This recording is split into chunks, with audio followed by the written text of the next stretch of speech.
ময়মনসিংহের ঈশ্বরগঞ্জে অপহরণের 2 মাস পেরিয়ে গেলেও উদ্ধার হয়নি ষষ্ঠ শ্রেণীর এক শিক্ষার্থী। পরিবারের অভিযোগ, পুলিশ শুরু থেকে এই ঘটনায় মামলা নিতে টালবাহানা করেছে। এমনকি অপহরণে যারা জড়িত তাদের তথ্য দিলেও কোনো পদক্ষেপ নেয়নি। জীবন বীমা কর্পোরেশন নতুন নতুন পলিসি চালু করে আসছে। জীবন বীমা কর্পোরেশন।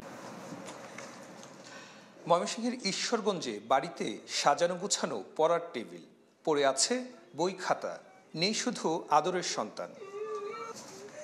পরিবারের অভিযোগ, গেল 18 জুন সকালে স্কুলে যাবার পথে ইয়াসমিন প্রভাকে অপহরণ করে কয়েক যুবক। বিষয়টি পুলিশকে জানালে তারা অপহরণের মামলা না নিয়ে নিখোঁজ ডায়েরি লিপিবদ্ধ করে। এর 38 দিন পর অপহরণ মামলা নিলেও উদ্ধারে নেই তৎপরতা। কোথায় আছে, কিভাবে আছে আমার মেয়ে? আপনাদের কাছে আমি চাই, আপনারা আমার মেয়েকে উদ্ধার করে দেন। বারবার তাকে দেওয়ার পরে পুলিশের কাছ থেকে কোনো রেসপন্স পাইনি।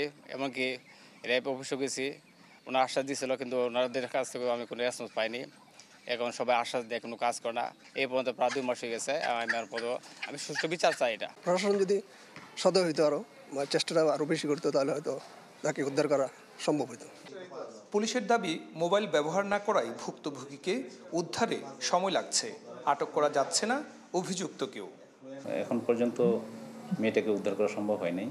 সবচেয়ে বড় বিষয় হলো আমরা কোনো ক্লু পাচ্ছি না যে তারা কোনো ছেলে মেয়ে দুজনেই কোনো ডিভাইস ব্যবহার করতেছে না। কারণ একটা ক্লু পেলে তো আমরা আসলে এগোতে পারি।